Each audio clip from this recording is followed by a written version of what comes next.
And she said to me, "It's a work day. Go to work." And I said, "Well, what are you, not afraid of not getting the taxpayers' money's worth today? Like, I'll make up the time. Don't worry about it." And she reached over and she grabbed my hand and she said, "Go to work. It's where you belong. There's nothing left unsaid between us." Aww. Now, you know, it was an extraordinary moment for me because she was giving me permission. She was giving me permission to let her go. But on the other hand, it tells you everything you need to know about who I am, because that's the way she raised us. She told us that in a trusting relationship, there should be nothing left unsaid. Everything should be out on the table. And believe me, she left everything out on the table. She lived it. She gave us that example. And I know that if she were alive today, she were here, and she were alive to see me become governor, she would say that this is a trusting relationship between you and the people of the state. They trusted you enough to vote for you and make you governor. And so there should be nothing left unsaid between you. You should tell them exactly what you're thinking. She used to say to me and my brother and sister all the time, "Be yourself, because then tomorrow you're not going to have to worry about remembering who you pretended to be yesterday." And so, you know, she would want me to be myself and tell you. So when you see me doing these things, when you see me calling the legislator a numbnuts, right?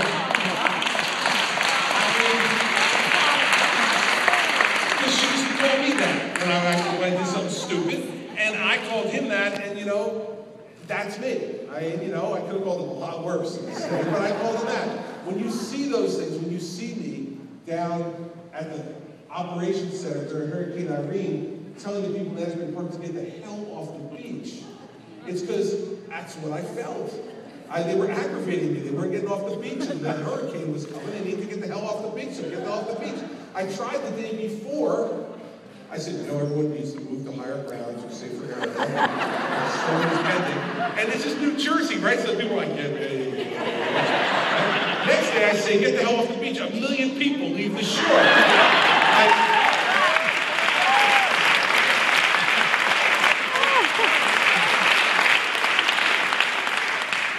These are my people. And so the fact is that we are who we come from. And my mom taught me to be myself and to say what I really think, and in a trusting relationship to leave nothing unsaid. And so there'll be times I'm going to say things that I think will drive you crazy. And there'll be other times, I hope, where I say things that'll make you say, man, I'm glad someone finally said that out loud. And there'll be all kinds of in-betweens in that. But at the end of my 4 years as governor, you're never going to have to wonder what I think. You're never going to have to wonder about, geez, I wonder what he thought about that issue. I wonder if he felt strongly about it or whether he didn't care. You're going to know, for good and for bad. And at the end of that 4 years, if I decide I still want the job and you decide you still want me, great. But if you don't, listen, I've had the most extraordinary opportunity that you can give any person who was born and raised in this state.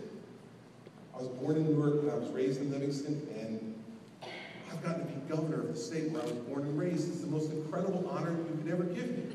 And every day when I drive up to that state house, and I see that gold dome, and I walk in the front door, and I see my name on the door, I say, how the hell did this happen? And then I listen, and down the hall, the Democrats are saying exactly the same thing. How the hell did this happen?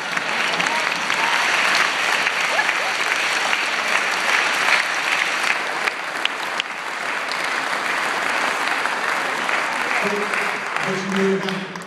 You made it happen for me. And I'm trying now to make it happen for you. And that's what our relationship should be. So that's why I have these meetings.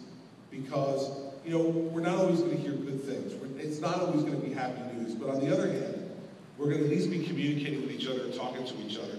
And at least we can have hope that if we're listening to each other and we're trying to make progress, that we can make our state a better place for our kids and for our grandkids. You've given me the most extraordinary opportunity in my life. I can't thank you enough for it. Thanks for coming today. I'll see you next time. Governor Chris Christie is leaving Cornwall, New Jersey. Great applause. County Executive Joseph DiVincenzo Hudson. Thank you. And others on the way out. There's Mayor Daston from Cornwall.